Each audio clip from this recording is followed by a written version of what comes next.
शहर के उस ओर खंडहर की तरफ परित्यक्त सूनी बावड़ी के भीतरी ठंडे अंधेरे में बसी गहराइयां झलकी, सीढ़ियां डूबी अनेकों उस पुराने गिरे पानी में। समझ में आ न सकता हो कि जैसे बात का आधार, लेकिन बात गहरी हो। बावड़ी को घेर डाले खूब उलझी हैं, खड़े हैं मौन औदुंबर व शाखों पर। लटकते घुघुओं के घोंसले परित्यक्त भूरे गोल, विगत शत पुण्य का आभास। जंगली हरी कच्ची गंध में बसकर हवा में तैर बनता है गहन संदेह।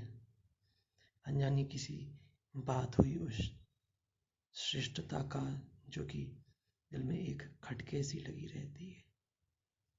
बावड़ी के इन मुंडेरों पर मनोहर हरी कोहनी टेक बैठी है टहर, ले पुष्प तारे श्वेत।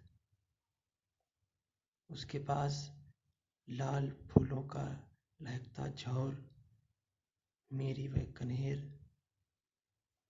वह बुलाती है खतरे की तरफ जिस ओर अंधियारा खुला मुंह बावड़ी का शून्य अंबर ताकता है। बावड़ी की उन घनी गहराइयों में शून्य ब्रह्म राक्षस एक बैठा है। वह भीतर से उमड़ी गूंज की भी गूंज, बड़बड़ाहट शब्द पागल से, गहन अनुमानिता, तन की मलिनता दूर करने के लिए प्रतिपल, पाप छाया दूर करने के लिए दिन रात, स्वच्छ करने के लिए ब्रह्म राक्षस घिस रहा है दे, हाथ के पंजे बराबर, बांह छाती मुंह छपाछप खूब करते साफ, फिर भी मैल। और होठों से अनोखा स्रोत, कोई क्रुद्ध मंत्रोच्चार अथवा शुद्ध संस्कृत गालियों का ज्वार। मस्तक की लकीरें बुन रही आलोचनाओं के चमकते तार। उस अखंड स्नान का पागल प्रवाह। प्राण में संवेदना है स्याह, किंतु गहरी बावड़ी की भीतरी दीवार पर तिरछी गिरी रवि रश्मि के उड़ते हुए परमाणु जब तल तक पहुंचते हैं कभी, तब ब्रह्म राक्षस समझता है सूर्य ने झुककर नमस्ते कर दिया। पथ भूल कर जब चांदनी की किरण टकराए कहीं दीवार पर, तो ब्रह्म राक्षस समझता है वंदना की चांदनी ने ज्ञान गुरु माना उसे। अति प्रफुल्लित कंटकित तन मन वही करता रहा अनुभव कि नभ ने भी विनत हो मान ली श्रेष्ठता उसकी। और तब दुगने भयानक ओज से पहचान वाला मन सुमेरी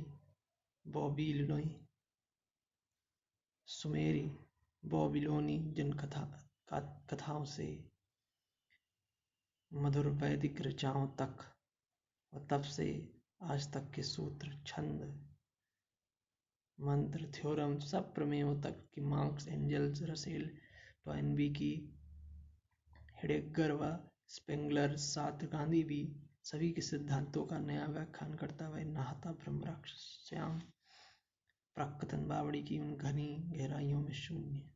ये गरजती गूंजती आंदोलिता गहराइयों से उठ रही ध्वनियां अदा उद्भ्रांत शब्दों के नए आवर्त में, हर शब्द निज प्रति शब्द को भी काटता वे रूप अपने बिंब से ही जूझ, विकृताकार कृति है बन रहा ध्वनि लड़ रही अपनी प्रतिध्वनियों से। यहाँ बावड़ी की इन मुंडेरों पर मनोहर हरी कोहनी टेक सुनते हैं टगर के पुष्प तारे श्वेत वे ध्वनियां, सुनते हैं करौंदी के सुकोमल फूल, सुनता है उन्हें प्राचीर औदुंबर, सुन रहा हूं मैं वही पागल प्रतीकों में कही जाती हुई वह ट्रेजेडी जो बावड़ी में अड़ गई।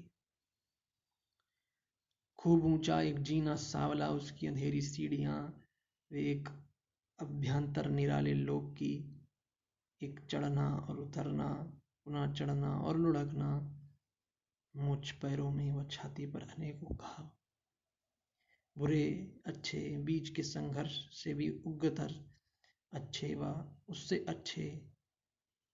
अधिक अच्छे बीच का संगर, गहन किंचित सफलता, अति भव्य असफलता, अतिरेकवादी पूर्णता की ये व्यथाएं बहुत प्यारी हैं। ज्यामितिक संगति, गणित की दृष्टि से कृत भव्य नैतिक मान, आत्मचेतन सूक्ष्म नैतिक भान, अतिरेकवादी पूर्णता की तुष्टि करना कब रहा आसान। मानवीय अंतर कथाएं बहुत प्यारी हैं।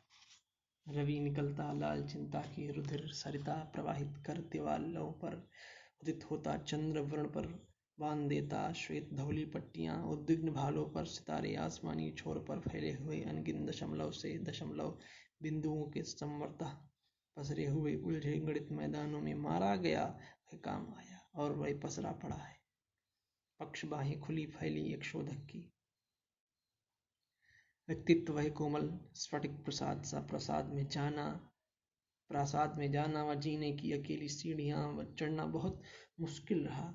विभाव संगत तर्क संगत कार्य सामंजस्य योजित समीकरणों की गणित की सीढ़ियां हम छोड़ दें उसके लिए, उस भाव तर्क व कार्य सामंजस्य योजन शोध में सब पंडितों सब चिंतकों के पास वह गुरु प्राप्त करने के लिए भटका।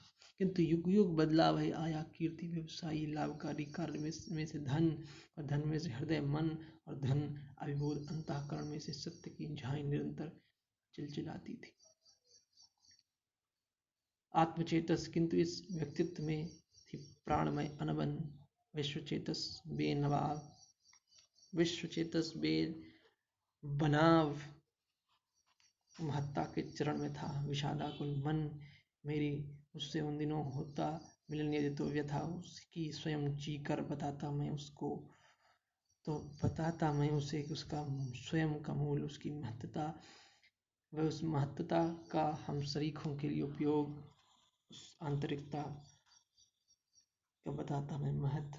पिस गया वह भीतरी और बाहरी दो कठिन पाठों के बीच, ऐसी ट्रेजेडी के नीच बावड़ी में वह स्वयं पागल प्रतीकों में निरंतर कह रहा है। वह कोठरी में किस तरह अपना गणित करता रहा और मर गया। वह सघन झाड़ी के कटीले तम विवर में मरे पक्षी सा विदा ही हो गया। वह ज्योति अनजानी सदा को सो गई। यह क्यों यह हुआ। मैं ब्रह्म राक्षस का सजल और शिष्य होना चाहता, जिससे कि वह अधूरा कार्य उसकी वेदना का स्रोत संगत पूर्ण निष्कर्ण स्रोत तलक पहुंचा सकूं।